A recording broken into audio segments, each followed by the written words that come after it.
Hey, yo, it's Deep Convos with Meg and Fran. Welcome back to our podcast. We're so happy to have you.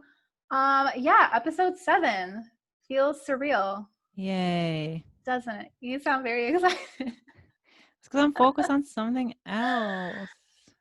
So we hope that you guys have been safe and healthy, doing your research, educating yourself on Black Lives Matter, all of that. And we're thinking about you. And so I guess let's jump into how our weeks were, and then we can go into our topic for the day.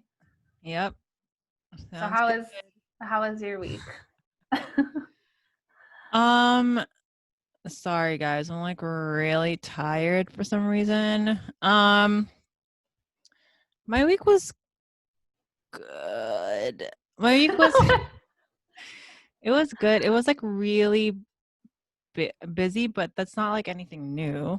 I just do a lot. I just do a lot of stuff. It was also really emotional, I feel. Nope. Before you ask, I'm not on my period. My period's not coming up. So it's not that.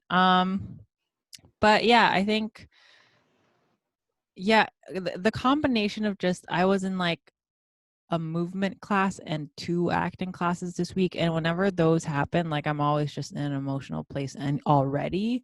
So add being in that state to like all the other things that have happened this week, like I don't know, there was like a mini there was like a mini altercation. It's not even an altercation with my roommate where like something happened in the kitchen and then it happened right after acting class, um and there was like a bit of an annoyance reaction, and I was like kidding, and then I got hurt, and so I was like, oh, I don't even want to engage.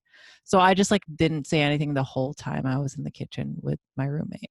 And then like and I was already in an emotional place. It sounds so trivial, but honestly, that night I was like so hurt because I was already like so emotional, and I was just like, why is this happening? And that combined with like all this, the Black Lives Matter stuff is already emotional, of course, but I was in like I'm in this like anti-racism book club at work because a bunch of people wanted to start it as a result of this thing, and I hopped on because I was like, oh, I'm already reading this book. For anyone, I don't know if I mentioned it, but for the listeners, it's called How to Be a Racist by Ibram X Kendi. I think I mentioned it. It's really good. And I was already planning on reading it. So I was like, I'll just hop on a discussion. And when the meeting happened, I didn't expect it to be so emotional. I think partially because most of the people in the book club were white. And so when I was talking about my personal perspective, it felt more draining emotionally than I expected, to the point where like after the meeting I tried doing the work right after it, and I couldn't. I started crying. Like I didn't even know I was crying until I started crying, and then I couldn't stop. So then it was that, and then I had therapy the day after, and it was just like, things just piled on to the point where I was just like,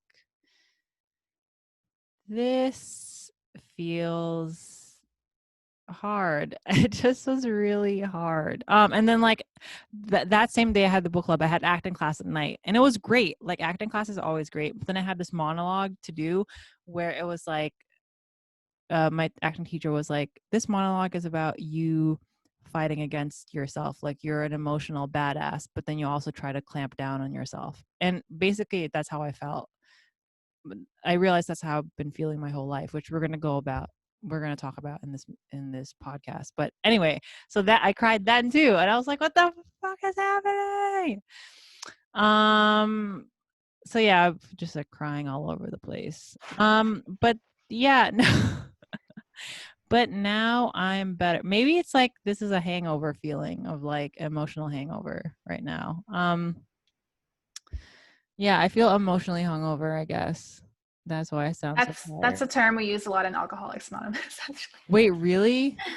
Yeah, it's like when you are a sober person, like quote unquote sober, you're not drinking alcohol, but you still practice the same like mental shit that you did. Because in Alcoholics Anonymous, it's not enough to just stop drinking. You have to do the steps. You have to like make amends. You have to make an inventory. And that's the term that we use when you're feeling just shitty, because you're not drinking, but you're not doing the emotional work that's required to be in a good spiritual place. That's interesting that you say that. I've never heard like a normie say that. Normie.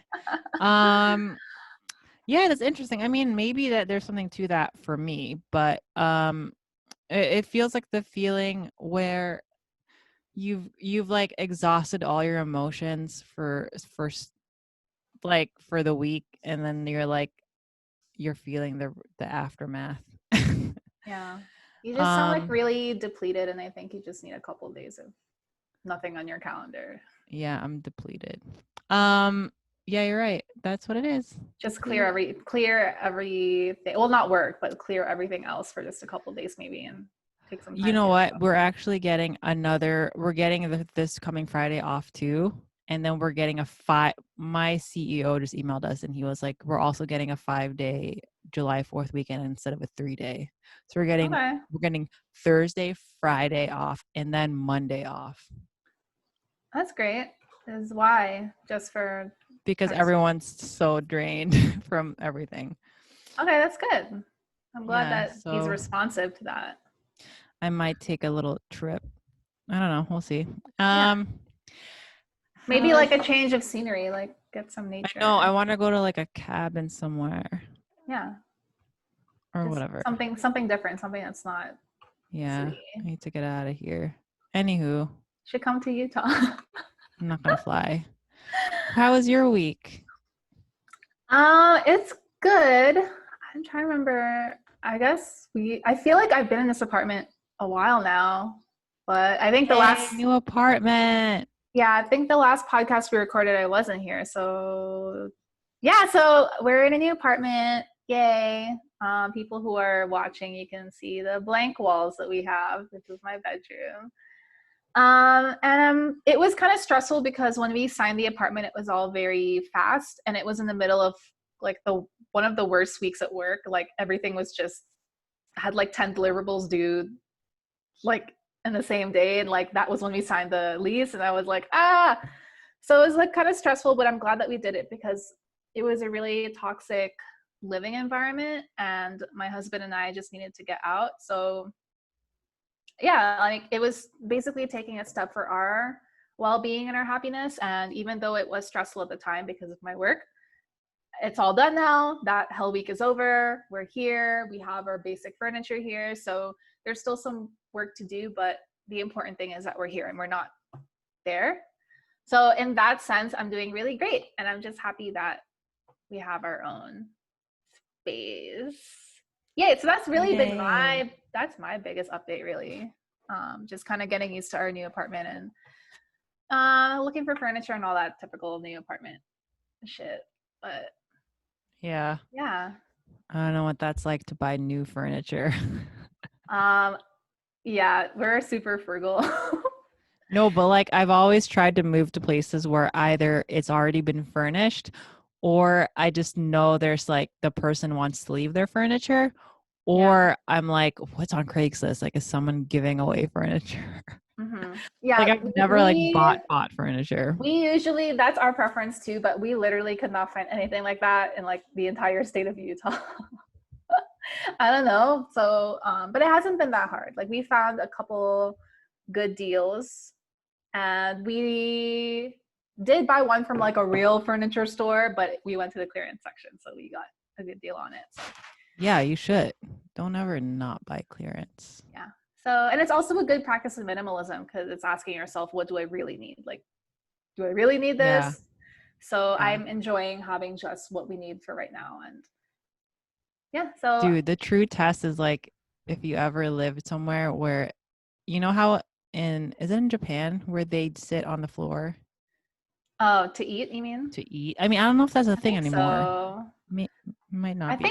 I think in Korea they do that too, like in traditional Korean. Yeah, like that would be awesome if I could sit on the floor and eat with a table on the floor, like near the floor. We actually were considering getting a table like that because those were the only kinds of tables we could find in like Goodwill and those places was like Those the exist? really low ones. Like they would make a good big coffee table, but I didn't want a coffee table in our living room. And I was like, You I don't want, want a coffee table in your living no, room? I really want to have that open space between the sofa and the TV because I want to use it for yoga and like lying on my Oh. stomach and stuff. That's But just what me. about, are you getting side tables like to put your drinks on and stuff and like Probably. Yeah, the side tables I do want to get, but it's not like urgent. But I think right now we yeah. have what we need. So, Yeah, spoken like a true minimalist. yeah. So anyway, that's how I'm doing. Yay. Yay. Woo. Silence. Silence. So are you feeling better today though from all that emotional like stuff? Yeah, I just feel hungover. Well, you just gotta drink those electrolytes, man. No, I said emotionally hungover. No, I know. I'm just kidding. I'm just tired. I think I might take a nap after this. Oh no. Oh God, I have that call. We have that call. I'm not going to that. Father's Day call. It's Father's Day today when we're recording this, guys. Yeah. I plan to be busy, so I'm not gonna be there.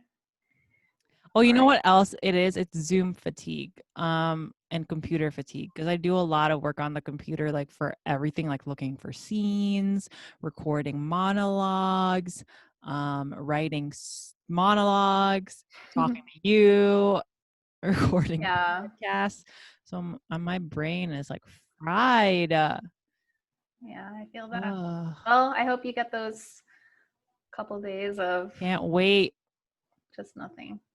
Oh, also, there was like the other big emotional thing was on, you know how, well, happy Juneteenth weekend, everyone. But Friday was Hey. Juneteenth, and there was this like really emotional. I went on a march on Friday, and it was really emotional. Like I mean, it's like, you know, you can just feel it. Like it's just celebration of both freedom and just continued fighting, like continued oppression for Black people. And the people leading the marches, like, you know, with the loudspeakers, you know, like doing the no justice, no peace, like they're the ones leading it. There was this one leader who was so emotional that her voice got so raw, like in her little body. She was like this scrawny little, you know, really big presence but tiny body person, and she was so scrawny, but like her whole being was like emotion, and I was just like, fuck, you know. And I think that was like the culmination of everything, and I was just like, I couldn't even say any of I said like maybe half of the what do you call them, what you yell out, chants. I only could do half of them because I couldn't. I kept crying in the middle. Anyway. But the important thing is that your presence, like you were there, you were another person in that. Yeah, I feel so the feeling of community was so strong. It just felt like I was sharing this like communal emotion with all these people, and it was but anyway, that probably is another reason I'm exhausted. Also, it was fucking hot over here, like 3 hours in the anyway, let's move on. I'm gonna take a nap after, so it's fine.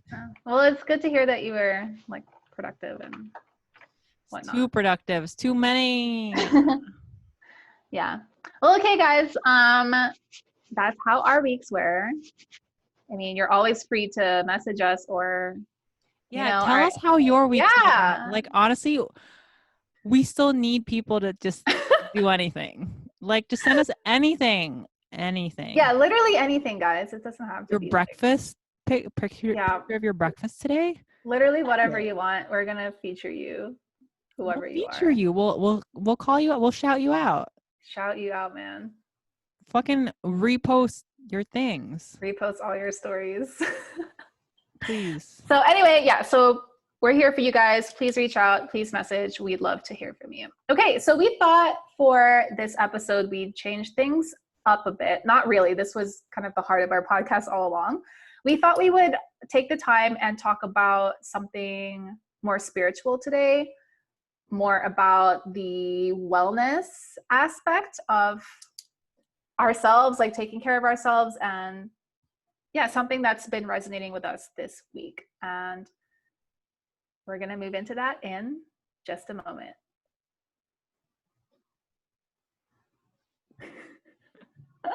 Why are you pausing for so long? I don't know.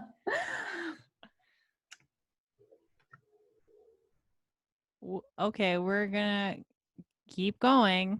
Okay, yes, we will. You're not behind in life. There's no schedule or timetable that we all must follow. It's all made up. Wherever you are right now is exactly where you need to be.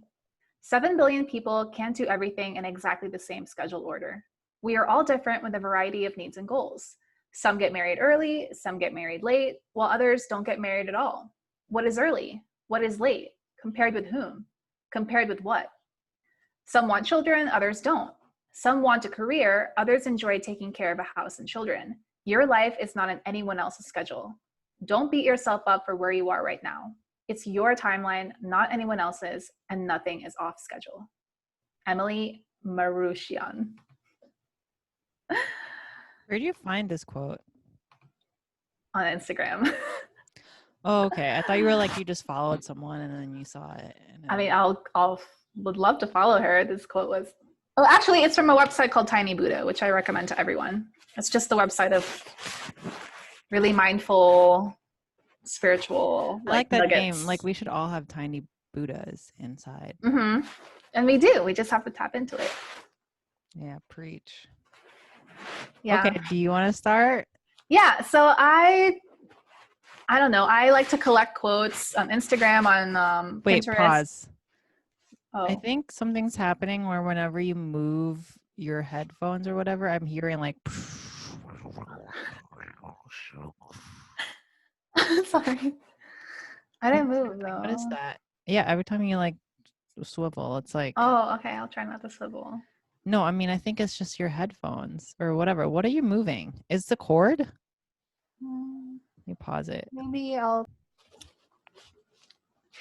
Yeah, so I like to collect quotes on Pinterest, on Instagram. If I see something outside, I'll write it down. I'm a curator for inspirational things, and whenever I need to pick me up, I like to go back to those. And I ran across this one again. I saved it quite a while back, and it just resonated with me. I don't know, because I feel like I've been feeling that way a lot, and it's kind of the undercurrent for a lot of my, just whenever I feel dissatisfied or discontent or restless, it's always because I want to be somewhere else, or I want to be doing something else aside from what I'm doing now or what I am now. You know what I mean? And it's just like this, it's not like my life is awful, because it's not. I mean, it's great. I have a job. We just got an apartment. But sometimes it's just that feeling of like, oh, I'm just not feeling 100%, because I wish I was here. Like, I wish my job was in a different place, or I wish I don't know, my husband and I were in a different place, or I should be making this much money, or my status should be X, Y, and Z. Like, have this, like, putting this expectation on myself for what I should be and do in order to be happy. You know? What spurred you? Wait, pause.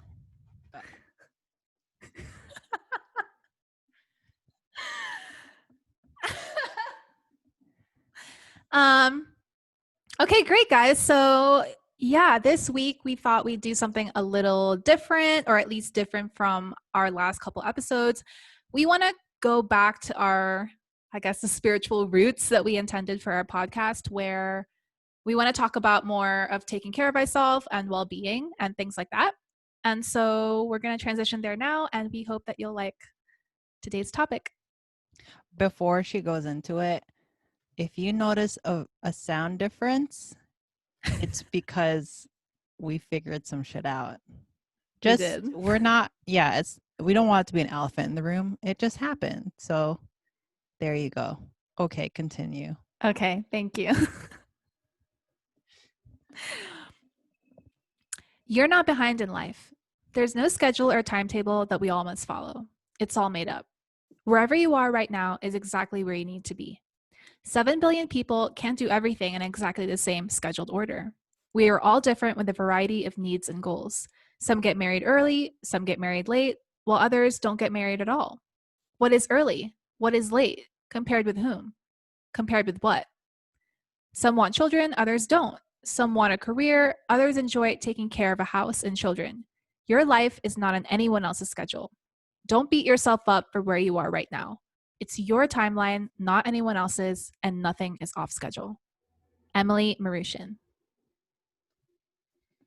Cool. You're starting this convo, so. Okay. Yeah. So, this quote has really resonated with me. I have always been a big collector of quotes. I like to curate things that inspire me, whether it be on Pinterest or Instagram, or if I hear a song or see something from outside, I have this instinct to just automatically write it down. So occasionally I'll like to go back through what I collected just to see whatever, if it sparks something inside me. And this one stood out to me. I don't know. I just have really been resonating with the message that it's trying to say in terms of, like my life is good right now. I can't argue with that. I have a job. We just got an apartment. Like objectively, I am way ahead of many people on this planet, and I'm, grateful for that. But I'm sure we can all relate to this, but there's just sometimes I feel like I'm not 100%, or I'm just a little bit restless or irritated or discontent, where it's like, yeah, my life is good, but I wish it was more, for example, like I have a job, but I wish that my job was this way, or I had a different position, or, like I'm in a great relationship with my husband, but sometimes I feel like I want us to be here instead of here, like I'm comparing myself to other couples or other married couples. Or our apartment, like, yeah, this apartment is great and it's cute, but look at these other people. They have a house, or they have this, or, so it's like part of it is comparing myself to other people. I mean, that's not part of it. It's entirely what it is. Well, that comparing, but also I feel like you're also just like, there's something, I'm happy-ish, but something missing. You're feeling like there's something missing, and that's not necessarily. I had to actively like practice contentment, and I have to actively like make it a part of my day to be like, okay, what am I grateful for? What are my blessings? And if I didn't actively do that, I would literally be like, this sucks, which it doesn't. And that's the thing, like, and I'm trying not to hate myself for feeling this way, because I'm sure we've all felt this way. And I know it's like a natural human thing to compare yourself to other people. But that's why I love this quote, because she's asking us, she's like, what is early? What is late? What the hell is up with these societal structures for what people need to do or achieve by this age or by this stage in their life? You know what I mean? Like, Yeah. why do we the part ourselves? of this quote that I really like is she says like 7 billion people can't do everything in exactly the same scheduled order. Like, I mean, if you compare yourself, you're comparing yourself to 7 billion people who are not, like, 7 billion. I can't even imagine the number 7 billion, but like 7 billion people can't be on the same.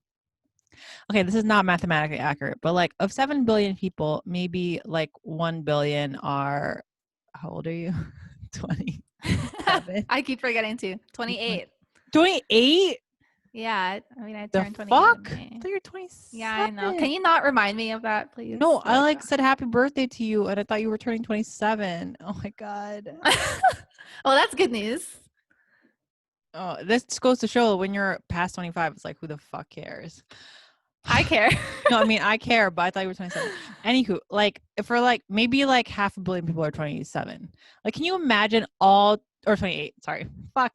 Can you imagine all 28 people, 500 million 28-year-olds being on the same page, same schedule? Like, that's crazy. So, like, the fact that, I mean, I'm saying, it's like your feelings are valid, but also like enough to logically interrogate it and be like, but it's actually, like 500 million other people can't be on the same place. Yeah, that and like a lot of it is just self-imposed.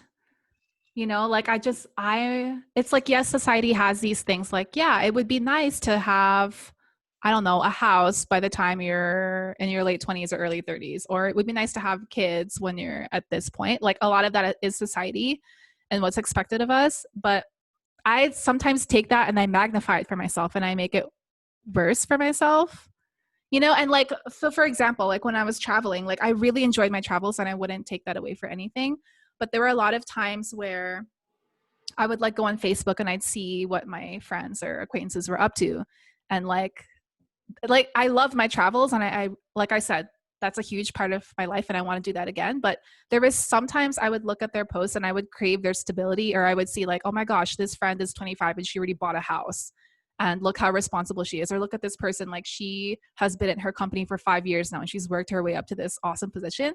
And those were things that like I just couldn't get because I was traveling so much and I would always change jobs, or that level of stability we didn't have, you know? And then now the other thing that it's like so annoying because again, it's like I'm putting it on myself, but like I just, maybe it's because I had my loss last year, but I feel like everyone is just having kids. And it's just like and I feel like my brain is just tuned to like see pregnant people or people with kids like all the time. Because like I see it everywhere. I see it on Facebook, I see it outside, and I'm just like, and then I feel pressure on myself to be like, oh my gosh, like should we be having kids now? Like, is that something, like we're married, like is that something that we should do to be like other couples? And like I want that, but I want my husband to be in the same place and to be in agreement with that, you know? So it's like these things like status, like career, kids, home, like I just compare myself to other people and I don't like it, you know? Yeah. I mean, I get that feel. We're not here to solve anything, right? But like, yeah. It's just like examples, like, and maybe like listeners, if you relate, maybe not those specific examples, but maybe like with other things in your life where you're like, gosh, I should be here, but I'm here instead. And you're feeling a little inadequate because of it. Yeah. The shoulds are like really dangerous. Yeah. Again, the shoulds. I mean, it goes back to like, you're comparing yourself to other people having kids who are your age, but that's like honestly a small percentage of the world who have kids that are your age. I mean, just look at me. I relate, but the one thing you were talking about is like you lost your child, and you were talking about like it's like everything I see now is like through that lens. It's like it's valid, it's understandable. Like I don't know, whenever you go through a breakup, then it's like the last time I like ended something with someone, like the next day I was like, wow, everyone else has a fucking boyfriend. Fuck you. I mean, it makes sense. Did you say that out loud in public? No. Fuck you. You should have. I wanted to.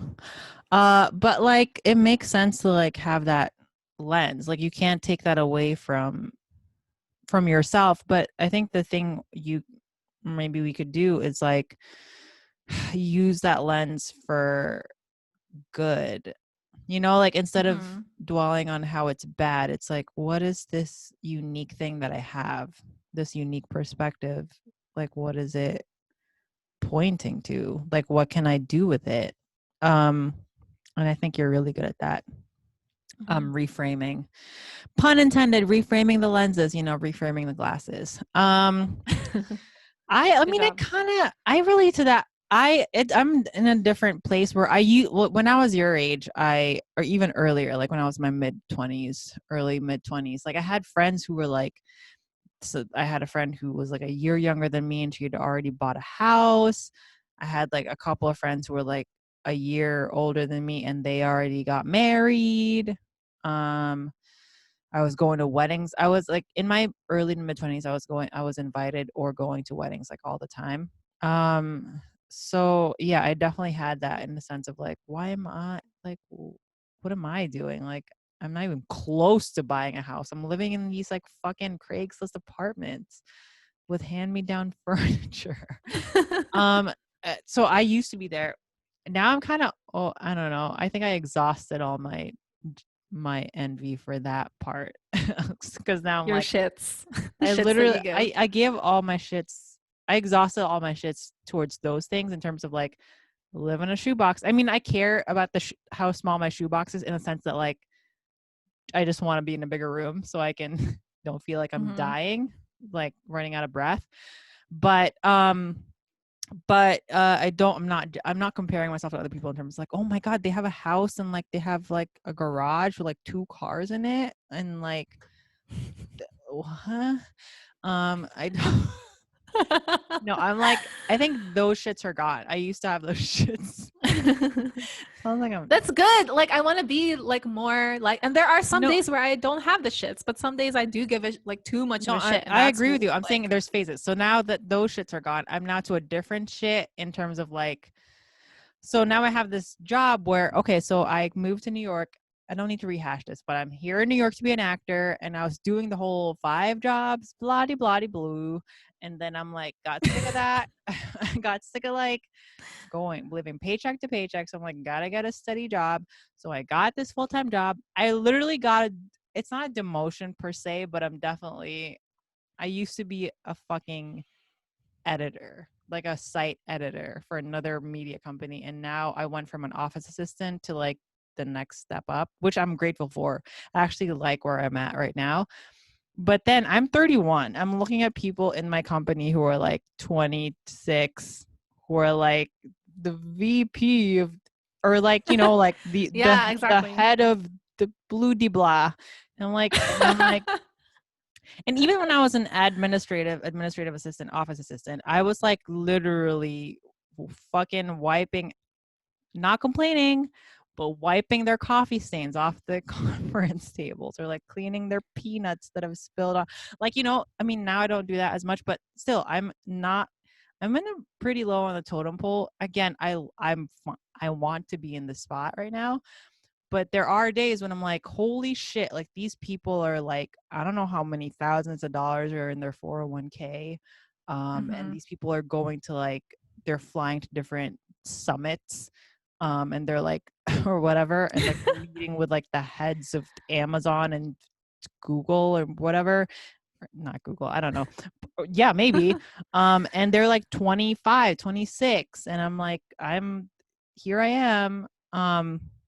So I definitely think that in terms of like, I think age is like also a thing. We're just like, oh, they're that old and I'm this old, and like, how come I'm not there? But like, yeah, I think that all the time. It's easier now because I'm like away from the office and I'm not seeing these people physically. But I still think that, and that like, what am I doing with my life?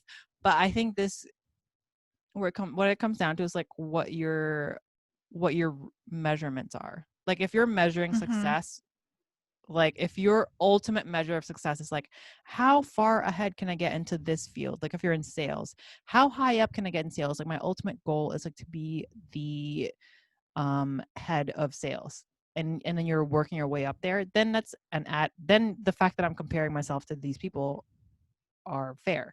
But if my measure of success is like how far I get in my acting career, then that should be what I'm measuring myself towards against. And that's why it doesn't dictate as much of my life that I'm envious of these people. Because then after I go through that cycle of like, oh my God, like these people, then I go like, but I actually don't want to be there. Like if I got to their views, I would be miserable, because I'm like, I don't. Yeah. Your priority is acting. Like that's your passion. And that's like, basically what you give most of your shits towards. Right. And I have shits towards my job.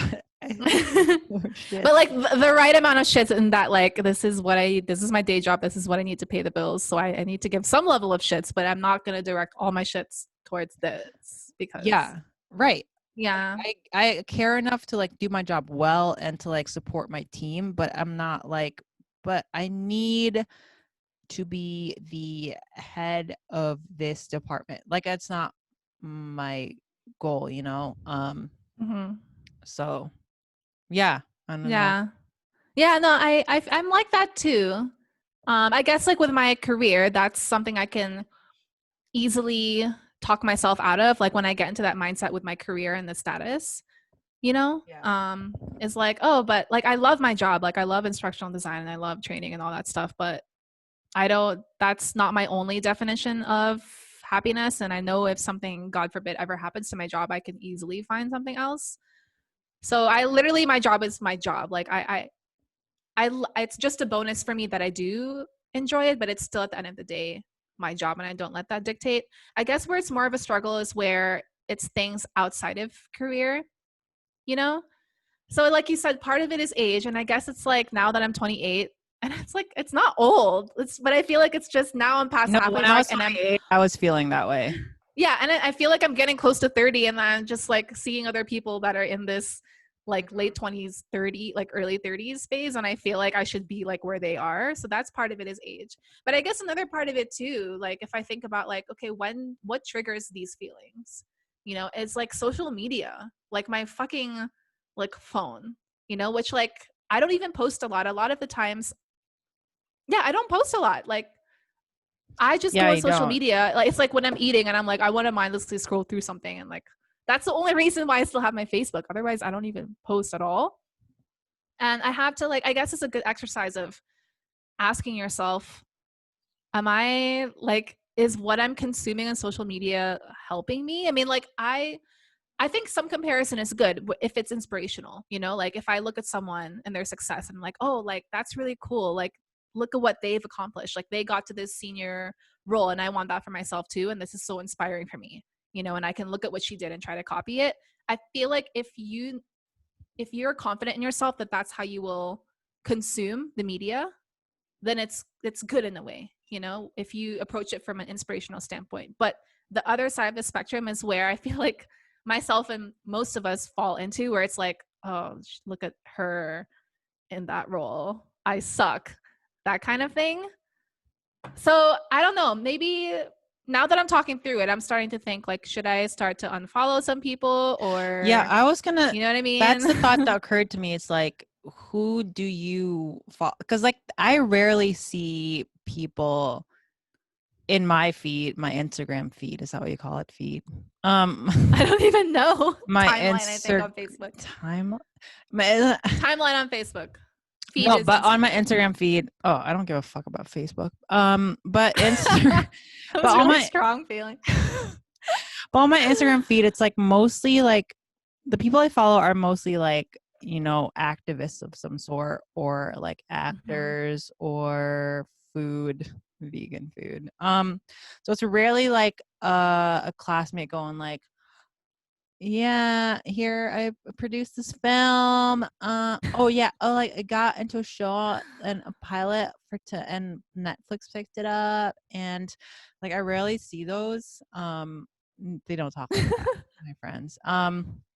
So Yeah. I guess when I'm scrolling through Instagram, it's mostly informative for me in terms of like what recipes can I check out, or like what's going on in the field of like what is this feminist activist doing. So I guess like, yeah, you want to maybe curate who you're following. It's a lot of Yeah. work, but And yeah, I I think it's a really good see. exercise because we're on our phones most of the time anyway. So it wouldn't hurt to like spend 30 minutes being like, okay, like this person's post was inspirational at first, but now it's like getting to a point where I'm comparing myself against them in an unhealthy way. Yeah. Like, Yeah, so maybe yeah, I think that'll that's a good help. exercise. Yeah, Yeah. maybe if it happens on Facebook too, maybe you want to go through and like, I mean, no, maybe don't take those people out. That's rude. There's not their No, fault. you don't have to take them out, but you can block Oh them yeah, you can. from yourself, from seeing their timeline. Yeah. Like don't Yeah. follow them. Although I did notice a couple, this is unrelated slightly, but like on Facebook, a couple of people I was friends with, and friends, quote unquote, like as in Facebook friends with in high school, like are they believe things I don't believe politically and socially, to the point where it's like, ugh, God, why am I still seeing your shit on Facebook? Like, so I was like, I Yeah, should probably go through this at some point because I have over 1,000 people. I'm like, I don't actually know like 900 of you. Like, what the hell? exactly. Yeah, that's the case in my Facebook too. Yeah. So anyway, it could be good exercise to do. Yeah, I don't know. I kind of again that what you're going through is like so familiar to me because I went through that exact thing when I was like in my mid 20s. Now I'm going through a similar thing in terms of like envy, but in a different place in terms of like, I mean, being an actor is like, that's really, you're not going to escape that feeling.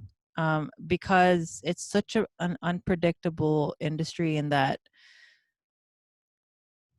It is unpredictable. Like you can be the worst actor and get a big role in a big film. Mhm.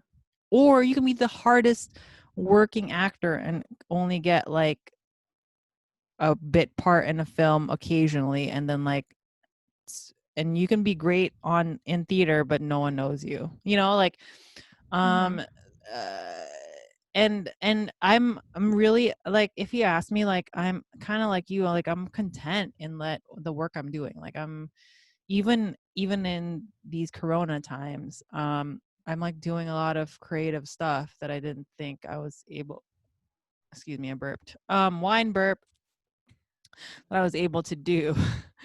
And I'm like really fulfilled creatively in that I'm producing a lot of work I'm happy with, and also like questioning, I mean, artists go through this all the time where they question whether they're good, but for the most part I'm like, wow, I'm really creative. But then I'm like, oh my God, like I should be like, these people have really nice reels and they're like email. I was talking to my actor friend. She was like, she has these connections, like before COVID, she had made these connections with casting directors and like producers and like filmmakers. And she was like talking about like, oh yeah, I'm emailing them. And like, what am I doing? I'm not doing that. Like, oh, I should be doing that. Like, I should be making, sending all these letters and like making lists of like casting directors I should talk to after this, and reconnecting with my old manager and saying like, oh, maybe we should do something. But I don't want to. But I don't want to, like, honestly, that's not the place in my creative career that I want to be at right now. And then a part of me is like, but you should be doing it, because like otherwise where are you gonna be? Like, why did you move here, you idiot? I mean, that's the other but I just know that right now I want to be working on my products. Like I'm writing a lot as part of this monologue group, and I'm like putting out some random shit on my Instagram, like little monologues that I'm doing. They're not great, but it's like I'm putting more of my acting out there. I don't want to be doing that whole business stuff right now. Like I just don't. But and then part of me is always just like, yeah, but look at your friends. Like that's what they're doing. They're also in COVID, like in COVID times, and they're doing that. Like just look, just watch out when things go back to normal, you're gonna be way behind. Like, of course that's always there. So yeah, I'm going through that sort of phase, but then like, I don't know.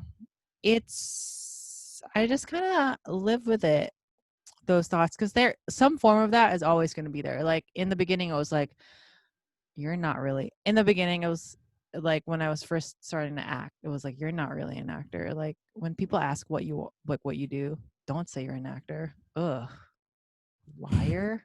Like that was I mean, now I'm very comfortable. So when people are like, what do you do? Actor.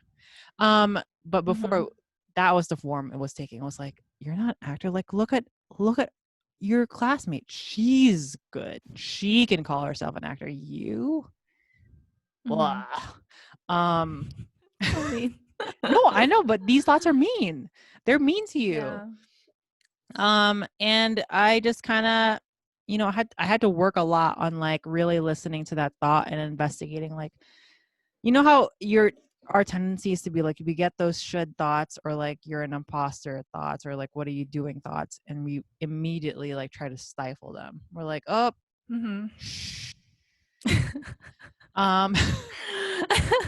no, right? Yeah, no, it's but true. Then what? And that's why I'm glad we're talking about it, because most of the time it's just putting it away and not like addressing it head on. And when you put it away, it's there. It rears its big ass head, like even bigger and stronger later on. So it's like, ew. That's what she said. When you put it away, guys. Ew, that's so wrong. I mean, you're the one who said it, but.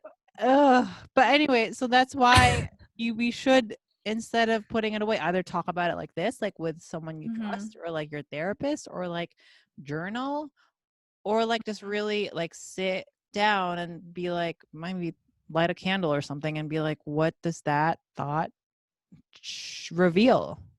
So that part of like, are you really an actor? I had to work a long time. And now I'm on a different phase where it's like, you're a lazy fucking actor. You're a lazy bastard. And I'm not lazy. I'm doing shit all the time. But part of me is like, you lazy ass. You could be doing more.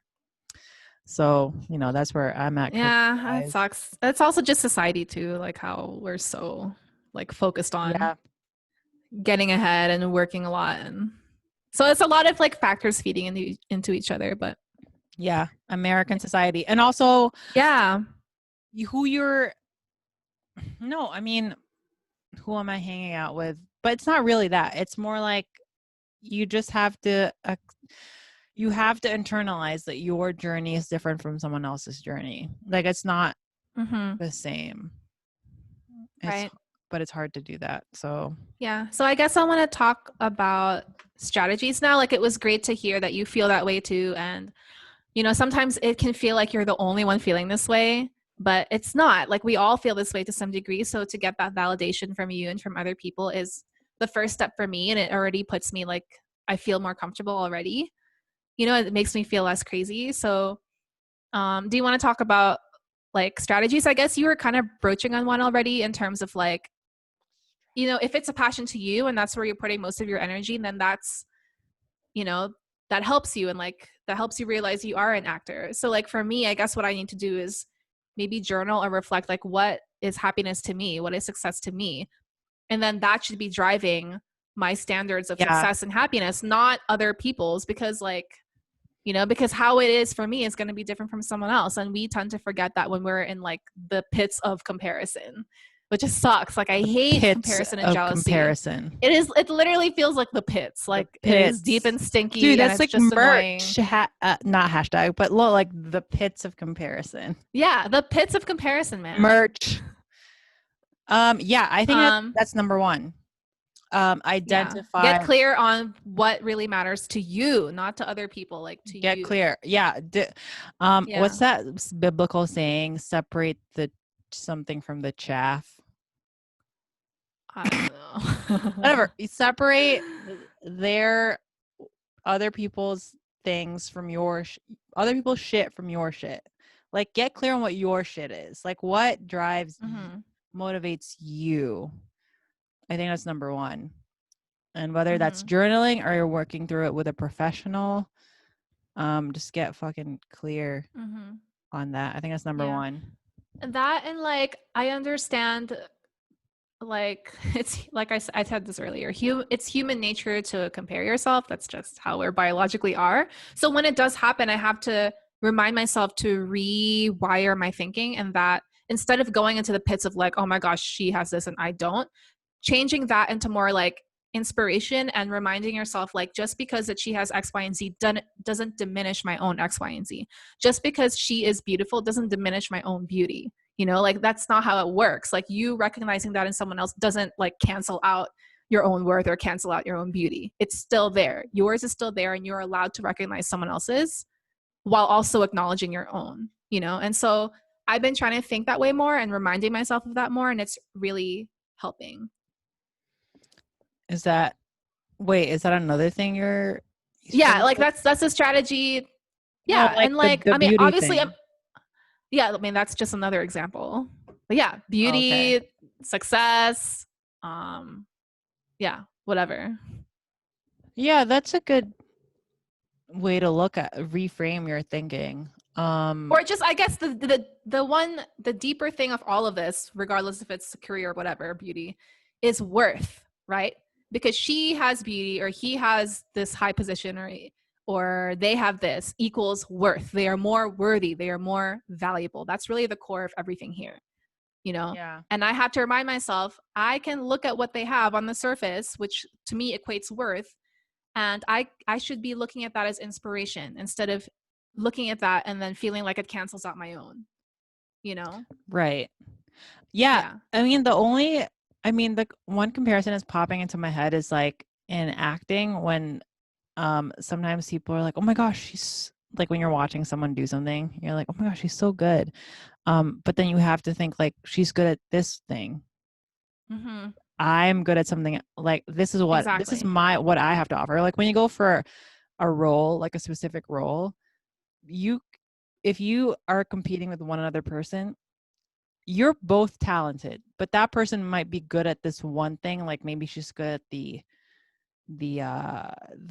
badass kick ass aspect of the character, and maybe you're good at like the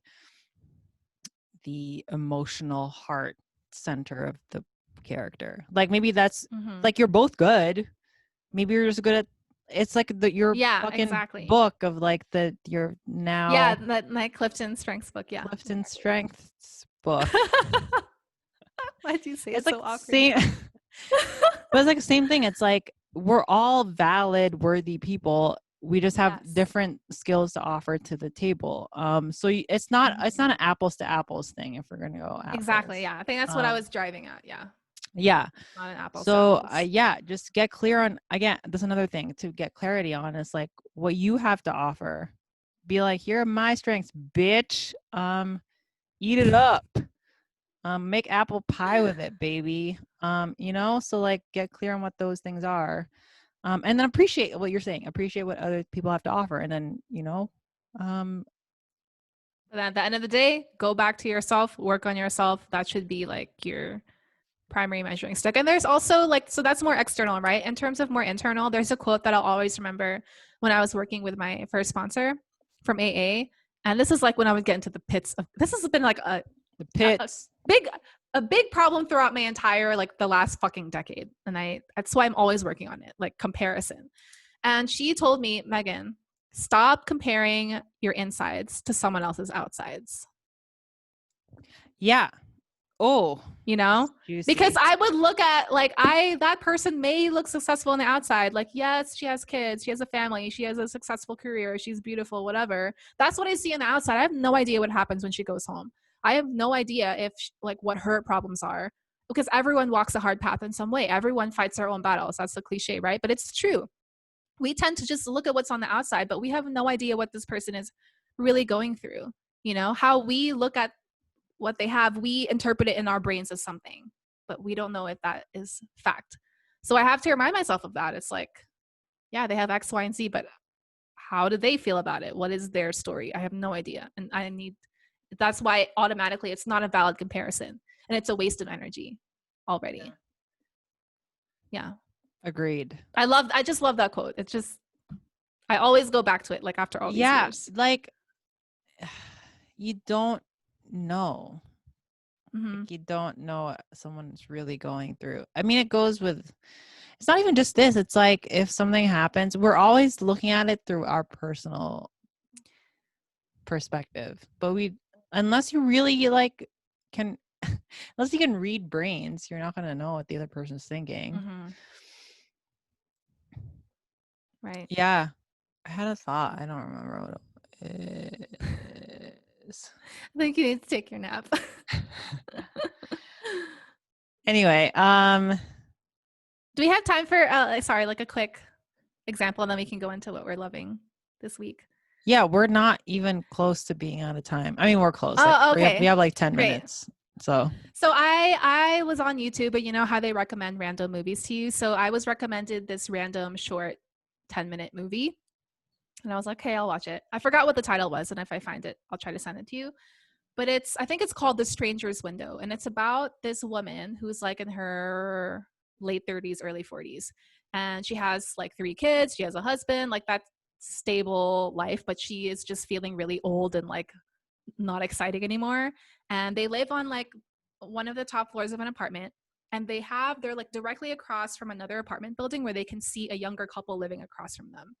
And it's about her. So when the movie starts, she's pregnant. She's going to have like her 3rd or 4th child, which should be great, right? But all she can focus on is like, oh my gosh, I'm fucking old. I'm tired of raising my fucking kids. My husband doesn't care about me. And so every night she looks at this other window that's across from her, and she sees this younger couple who's like in their 20s. They're like super like hot and attractive, and they're always holding these parties, and they just seem to be having so much fun.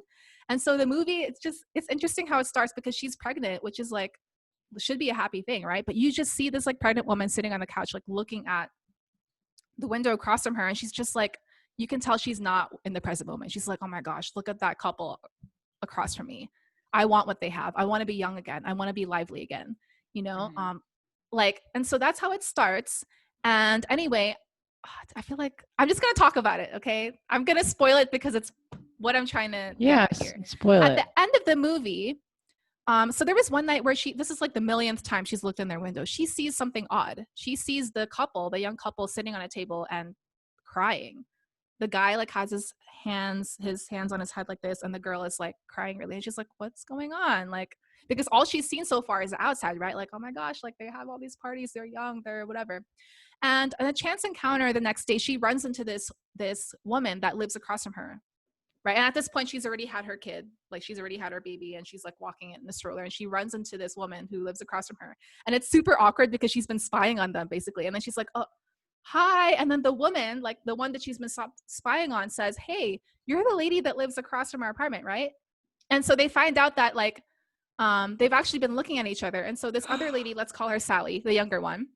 Sally says, yeah, like, I'm sorry, this is really creepy, but I've been watching you and your family through your window. I hope that's not creepy to you. And so the mother says, no, that's not creepy at all. Actually, like I've seen you and your husband too, like on occasion. And so it's like kind of awkward, but it like starts to break the ice. Like, oh, okay, we've kind of been looking at each other.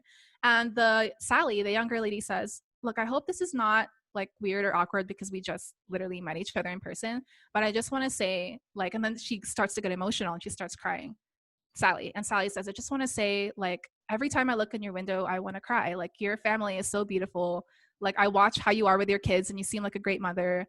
Like, your relationship with your husband seems so great. And she's like, and at this point, she's crying really hard. And she's like, I want what you have. I want to have a family, and I'll never get that because my husband has cancer. He's dying.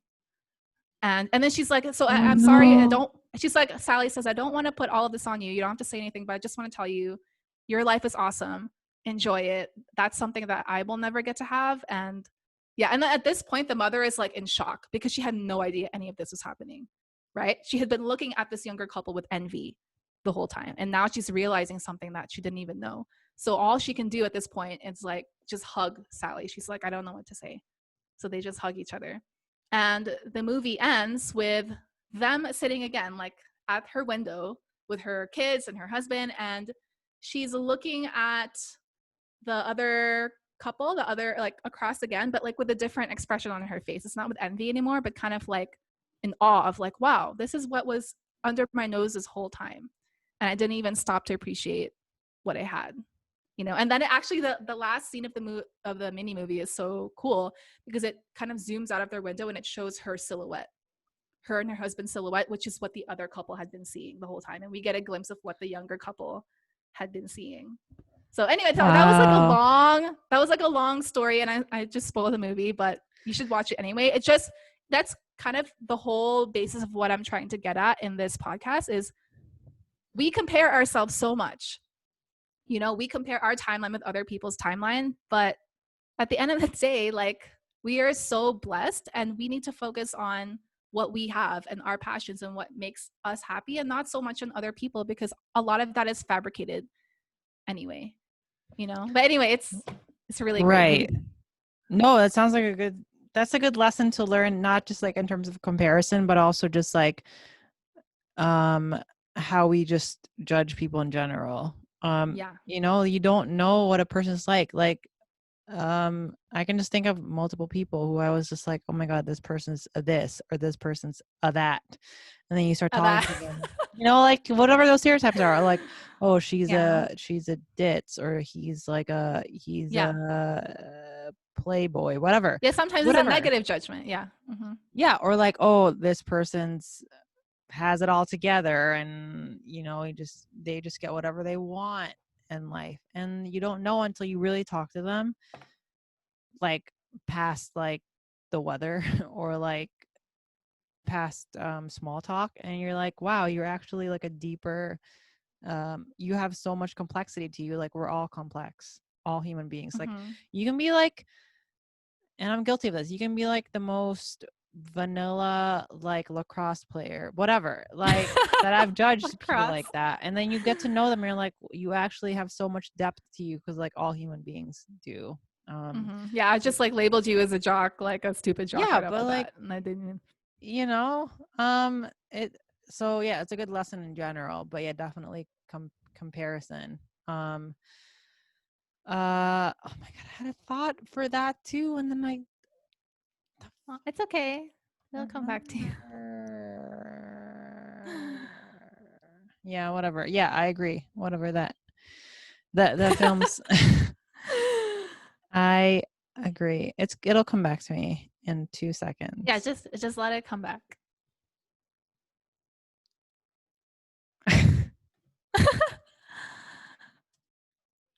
Wait, do you have any other thoughts? Maybe it'll come back to me while you're talking. No, that's really it. I think in terms of no, like in terms of strategies, that's what I'm currently working on right now. That's helping me, and it just helps to reinforce it further by talking about it with you. And I hope that our listeners are relating to this. And like, again, we really value your input and your comments. And if you've been practicing some of these strategies or others, please reach out to us. I know we keep saying this, but that's what helps me grow, is to see how other people are dealing with the pits in their own lives. Because really, like, life is too short to give a fuck about other people's timeline. I mean, yeah, we should give a fuck to some degree because we're interacting with people in our job or whatever, but we have our lives, and we need to just grab our lives by the balls. And every second that we waste comparing ourselves to other people or wishing we were something aside from what we have it's just wasted time, and life is too short for that. Yeah. Oh, fuck, what is it? I mean, I don't know. Maybe it'll come back later. But like, I guess. Fuck. Oh, it's called The Neighbor's Window. If anyone wants to watch that short film, The Neighbor's Window, and I guess we could link it to. Yeah, I'll link it to the thing. Write it down. Even though I just totally spoiled. Write it down in the notes. Yeah. I guess. Fuck. What is it? Don't force it. I'm not gonna force it. Oh my god, my brain is literal, like it's putty. Fucking A, whatevs. It's fine. No, write it down in the notes. Oh, okay. Yeah, whatevs. It's gone. It's gone.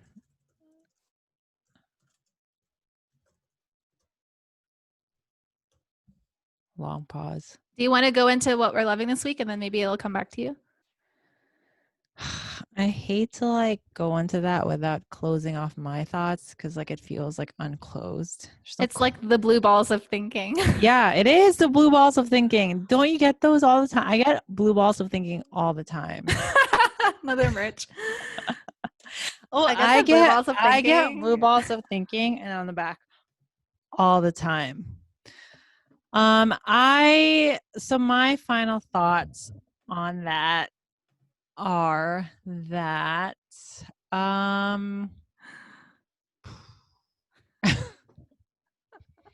fucking A, dude. This reminds me of when I'm in college and the professor calls on me and I'm not ready and I'm just trying to bullshit a good answer. Yeah, I know that feeling too, but this is a very different feeling of you had the answer and then you think of it.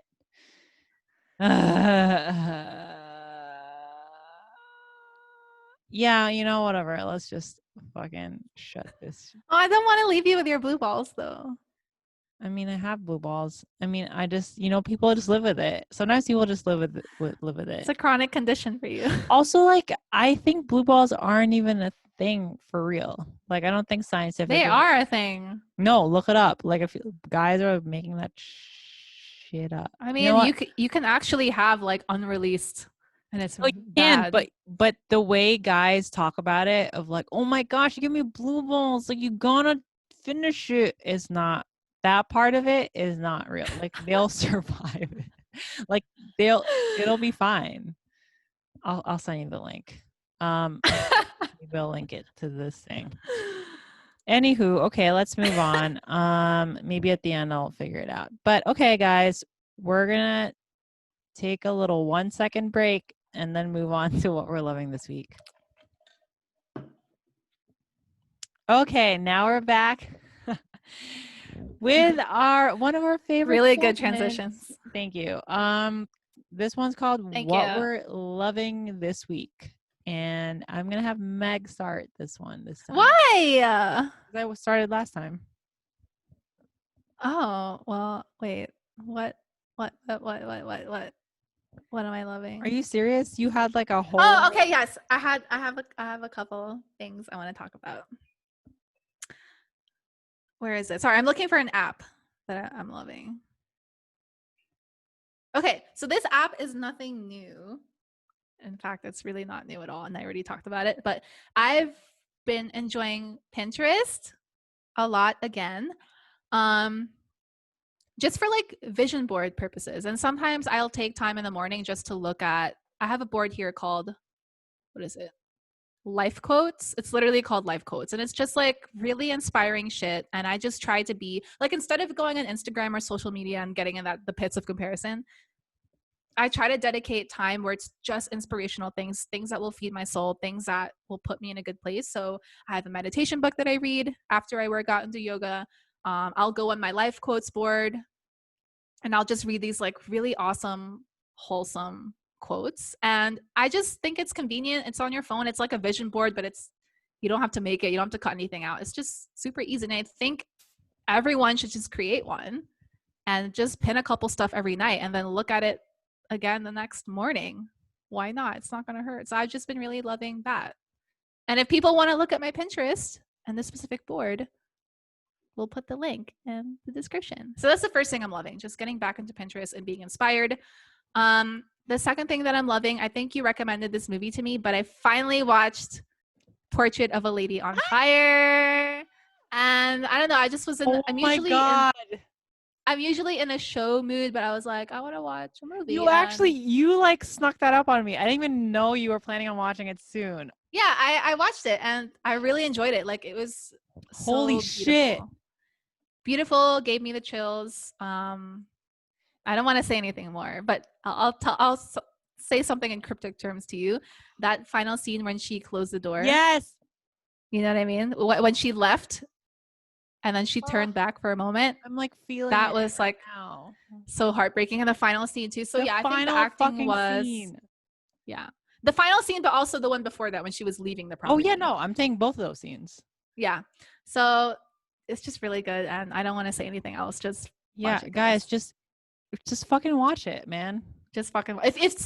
If you're in the mood for like a drama, what is this like? I forget the time period. No, if you're in the mood to have your soul touched. Well, yes, a drama you want to have your soul touched, but also just something with like beautiful cinematography. Yeah, it's literally beautiful. Portrait of a Lady on Fire because it's a moving portrait. It's like a moving.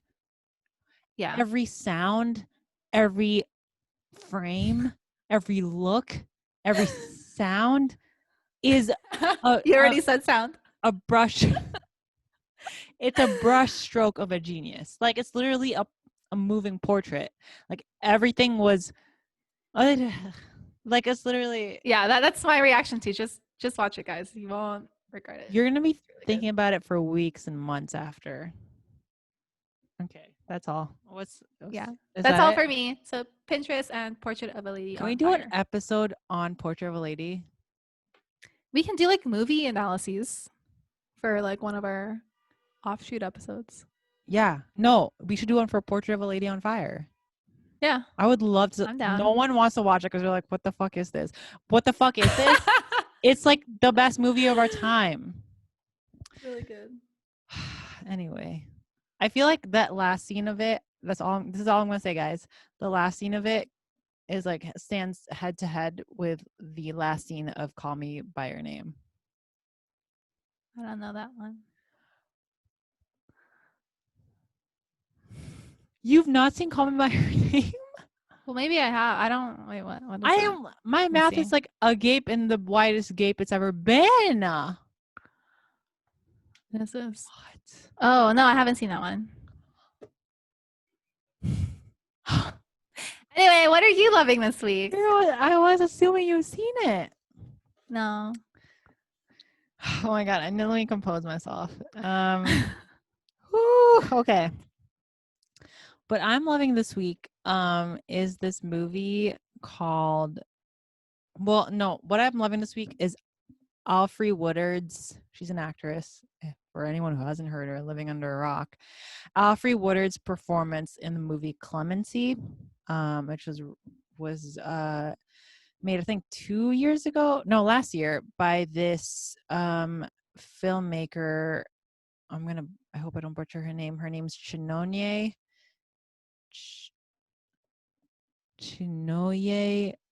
Chuku. Oh fuck, I butchered it. I'm so sorry, guys. Sorry, Chinonye. And this is her first full feature. But anyway, so Alfre Woodard plays this warden in this prison that has a death row. And she personally oversees, I mean, she doesn't make the decisions, the governor does, but she oversees the killings of these people on death row. And can you imagine the emotional toll that takes on a person to kill these people? And her performance sadly is going to go unnoticed because who the fuck has heard of this movie except people like me who watches indie fucking movies? The Academy's not going to award it. But anyway, her performance is I'm thinking about it and I'm getting emotional. But it's hard. Like, again, imagine like if you were the person who has to like enforce the death penalty on human beings, like human beings you've gotten to know, because she's one of those wardens who are like, when she was talking about, I was listening to an interview with her and she was talking about her, like the character has a background in social work. So she treats these people like human beings because they are. So imagine treating someone like a human being for all these months and all these years. And then one day you're like, oh, time to kill ya. What do you want your last meal to be? And it takes a toll on her psyche. It takes a toll on her marriage. And she grows particularly attached to this one inmate, played by Aldous Hodge. Again, he's 33 years old. See, goes back to our topic of like 33 years old and you're doing this kind of work.